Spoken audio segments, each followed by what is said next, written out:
Today, we bring you an insightful keynote speech by Muhammad Yunus, Nobel Peace Prize winner and founder of the Grameen Bank.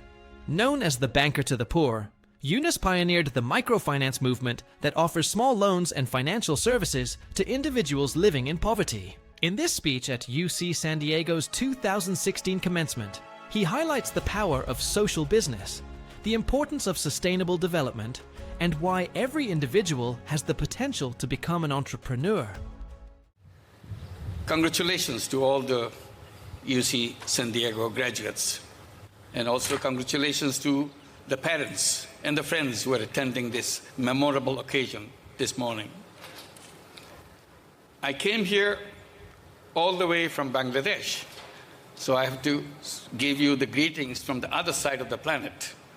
So I come almost halfway coming here, and it's worth it.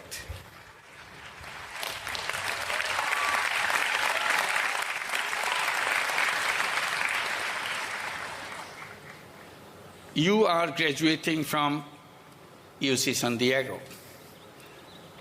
This is a special privilege. You remember how many young people in the world don't have a chance to go to school? How many of them can't make it to college? And those who get to college never make it to finish it. And you're privileged, not only you went to college, you went to UC San Diego, one of the most dominant universities, top universities in the world. You just heard from the Chancellor. So this privilege that you have to remember, and you have to ask yourself what use you're going to make of it. That's the important thing. Preparing for life is one part, and using that preparation is another part. So that's the question I'll be raising with you, and probably you'll be raising with yourself, to beginning today, to making sure you make good use of it. And my journey began in the campus of another university back in Bangladesh, in Chittagong University. And Bangladesh is full of problems, as you can imagine. And when I went back after finishing my PhD here, it was extreme kind of problems in the country. And I felt that I'm a lucky person that I'm from Bangladesh. I was born in Bangladesh. It has so many problems. If you lift a finger, you can touch hundreds of problems right around you.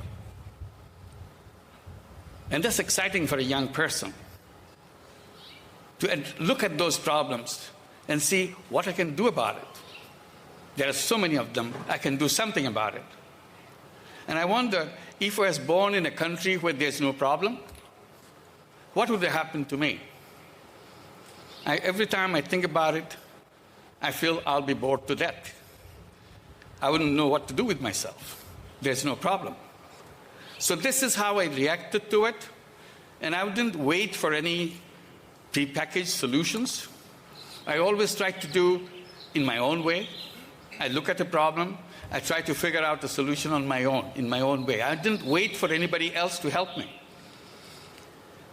When I saw the problem in the village about the loan sharking, it's a kind of age-old problem everywhere in the region, everywhere in the world. But nobody seemed to do anything about it. And I see face-to-face in a village next door to the university campus.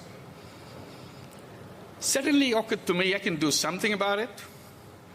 Why don't I lend money myself? If I lend money, people don't have to go to loan sharks. Then the problem is solved. What's the big deal? So I started lending money out of my own pocket. There's a very tiny amount of money needed. And I saw how eagerly they were coming to me to borrow that money so that they don't have to go to loan shark. And that was the beginning of something which I never dreamt of would happen. Creating something called microcredit. And it started lending money, it expanded, created a bank out of it. It started in 1976.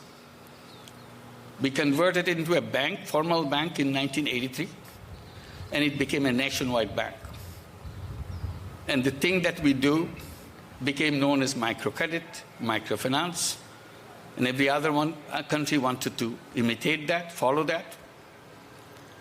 Today in Bangladesh, the Grameen Bank, the bank that I created, has over 8.5 million borrowers, mostly women. 97% of them are women, destitute women who joined Grameen Bank.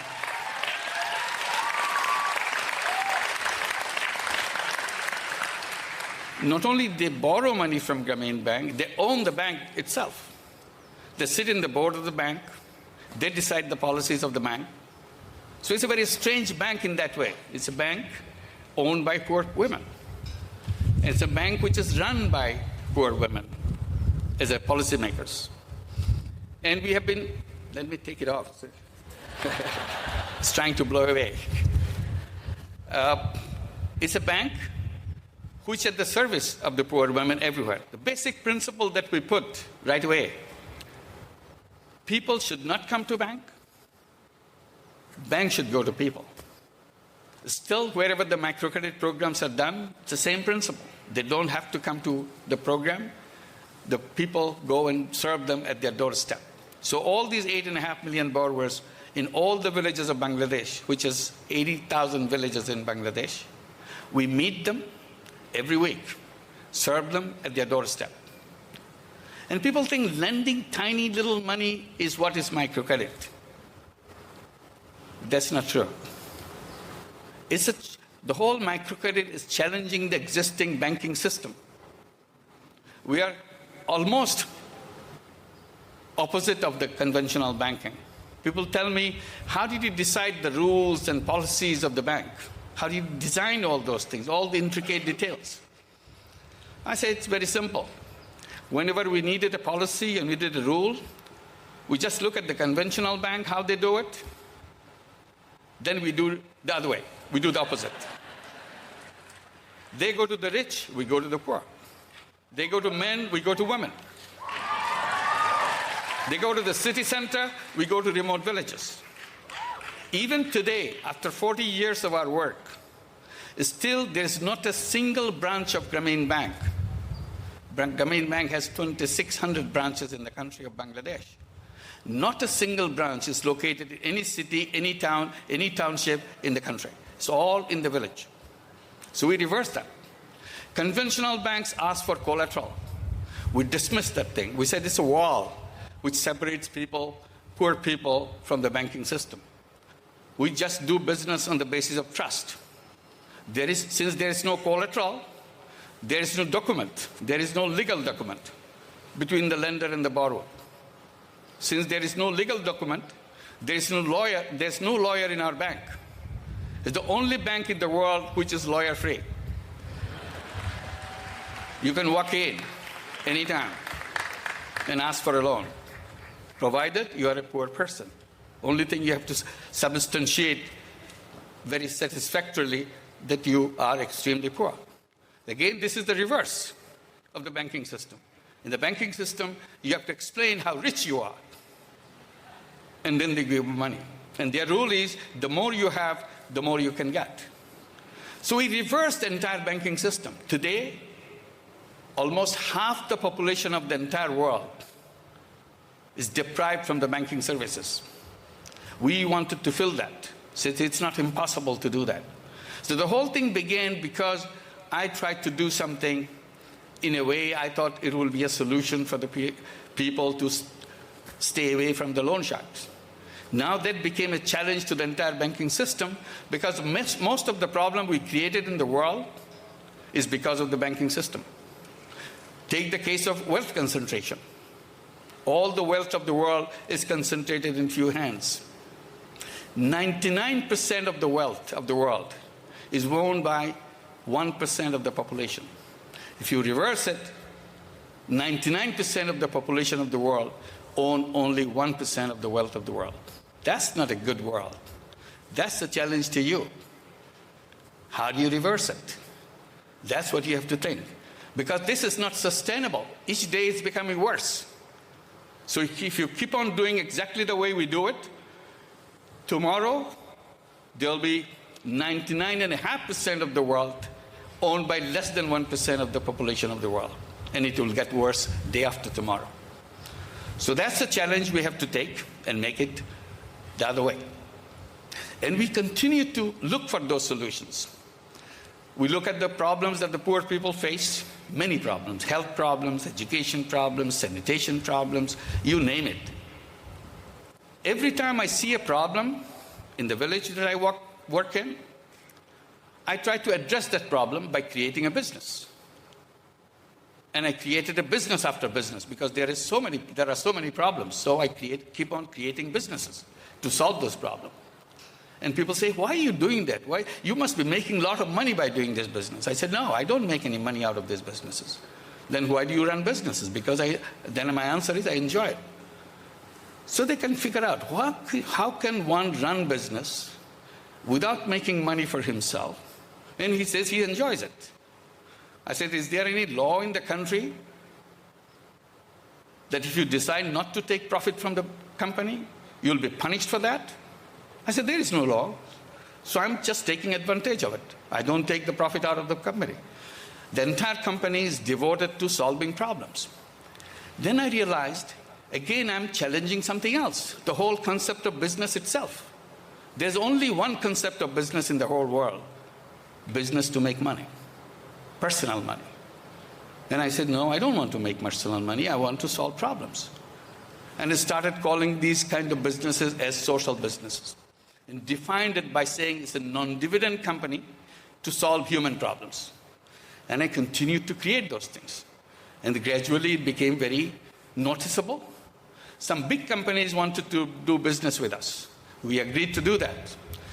Among the many things that I created as a social business, I'll just give one example out of many in Bangladesh. Bangladesh doesn't have much of electricity. Villages don't have electricity, they have solar, they have just lamps, kerosene lamps. And 22 years back, I thought, why don't we bring solar energy in the Bangladesh? I have no idea about solar energy, all I read in the newspaper, that's all. So I talked to people who knows about solar energy. They said, no, it doesn't fit good in Bangladesh. It's good for Europe, it's good for North America, but not for Bangladesh. I said, why not? So I figured that out. I said, I can make it happen. I created a business, created a company called Grameen Shakti or Grameen Energy. And it started selling solar home system in the villages. In the beginning, it was extremely difficult to sell 4 or 5 solar home system per month. But we never gave it up. We continued. 20 years later, we were selling 1,000 solar home system per day. It became a huge business, a social business. Today, we have more than 2 million households in Bangladesh with solar energy. It became so popular through our company that other people came in, NGOs came in, companies came in to sell solar home system. In total, today, more than 4 million homes in Bangladesh are served by solar energy, just out of nowhere. So this became the largest off-grid solar system in the whole world. So this is what it can. So it's an idea. You don't have to know everything. I didn't know anything about banking. And people tell me, what is the best thing that happened that you could create Grameen Bank? I said, best thing that happened to me, I never took a course in banking. I didn't have to learn anything about it. Since I didn't know anything, I could do anything I want. Sometimes not knowing the details is a blessing. You can figure it out yourself. And when you figure it out, it will be different than what is in the book. So don't give up on something that you don't know. Always take advantage of it. Make sure it happens. I mentioned lots of big businesses are doing business with us. They are interested in social business. I'll just give one example. We have done many, like with Danone, with Veolia, with BSF, with McCain of Canada. The one from the US, we do the business joint venture with Intel Corporation. What we have done, we are very worried about the maternal death in Bangladesh. So out of Intel Corporation's collaborations, we designed a part of bangles. The bangle which will give you 2 things. One, give you the signals or alarm when the air quality in the home, in the house that you're working, goes above a certain level, because fume hurts the pregnant women and their baby. So we wanted to check, because one of the cause of death in Bangladesh, major cause of death in Bangladesh, is the air quality inside the kitchen. So we want to address that. So this bangle, this beautiful piece of ornament, if you look at it, nobody will suspect that you are wearing very high-tech ornament in your hand. That gives you an alarm bell as soon as the quality of the air goes above a certain level. And it gives you a voice message. You get out of the house, open all the windows and doors until you have a better air quality and you come back. Then also it gives voice messages. This is the 5th month of your pregnancy. These are the symptoms that you will feel. If you feel that way, it's okay. This is normal. Don't worry about it. If you have symptoms like this, press this button, we'll get in touch with you. So this is a communication. This is a kind of giving advice to young women. We are trying to make more and more into that bangle so that nobody has to die at childbirth. It's a common thing all over the world. The women die at childbirth because they don't know it was a risky pregnancy. We are trying to identify the risky pregnancies. So we continue to do that. One of the major problems that we face, the children of Grameen families, their parents are illiterate. We wanted to make sure all the children go to school. So it became part of Grameen Bank's program to encourage their parents to send the children to school. And we achieved 100% enrollment by the children of Grameen families. And then they came to college.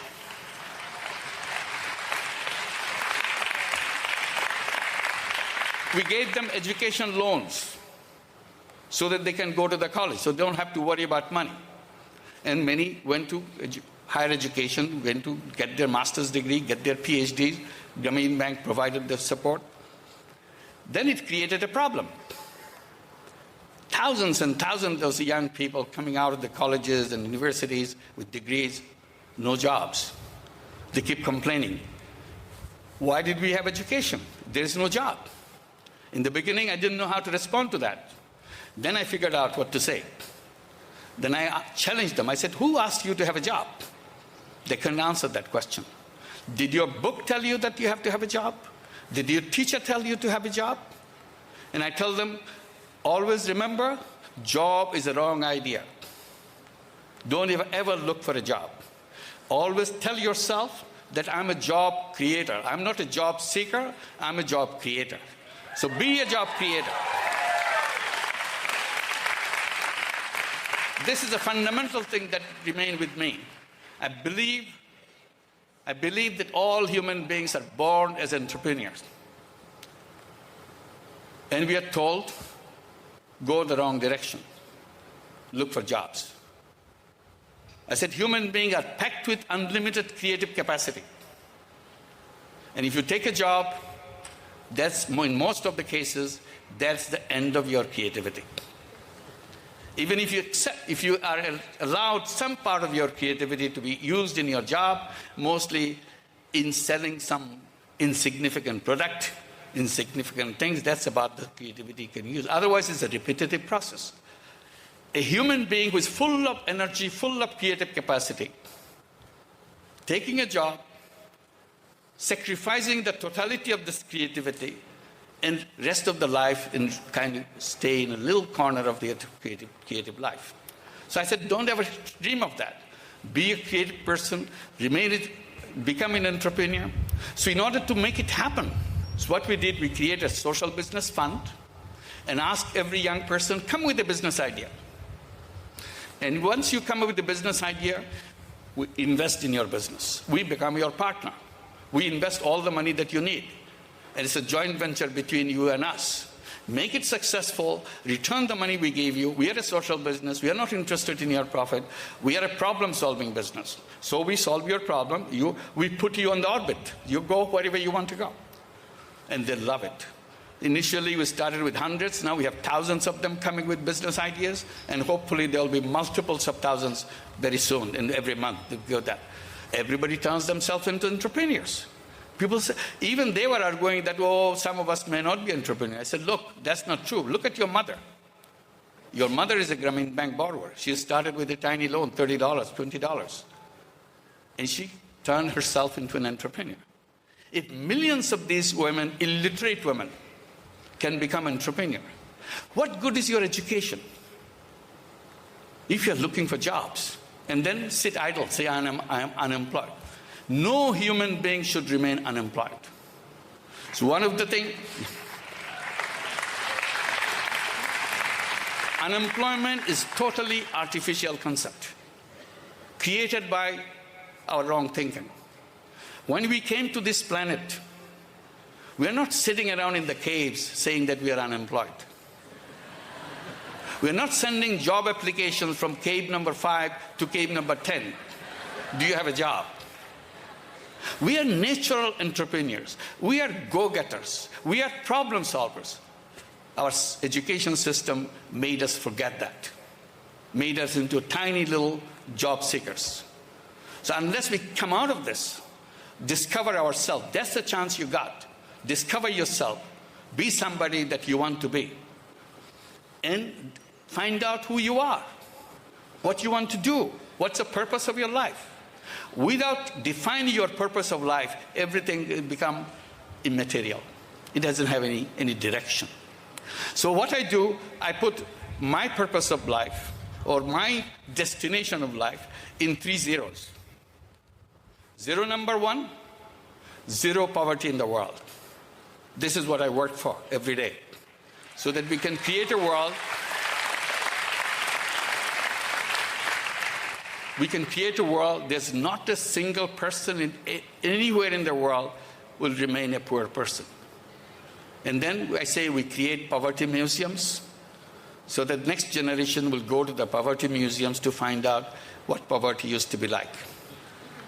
And that's a goal. It's a doable goal. There's nothing wrong with human being.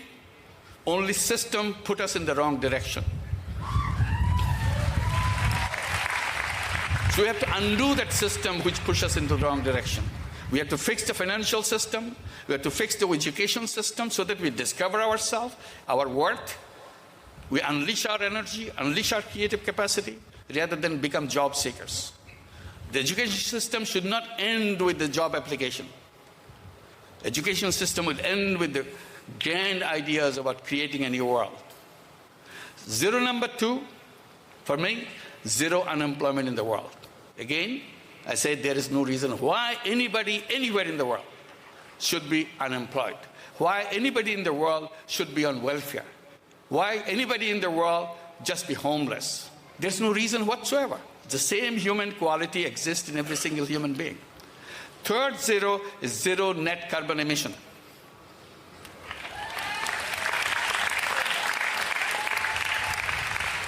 We have to do it. We can do it. Finally, the non-believers are coming to become believers. We had a signed agreement in Paris, and we make sure we make it happen very fast. It can be done. When we put all this together, 3 zeros implemented, all the zeros are accomplished, we laid down the foundation of another world. We create new civilization for us.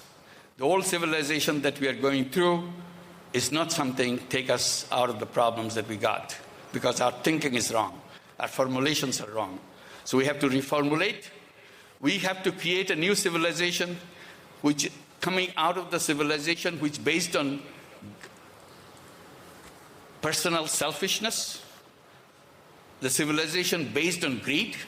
We have to get out of that selfishness and get out of that greed and create a civilization based on human values. That's the challenge you have. And we can make it together. That's the challenge. We take it, and that's what is worthwhile going to UC San Diego and make it happen. Thank you very much. Thank you.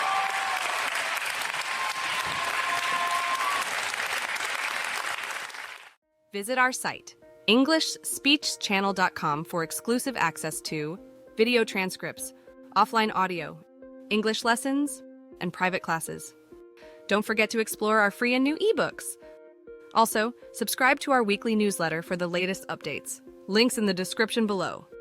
Thanks for your support.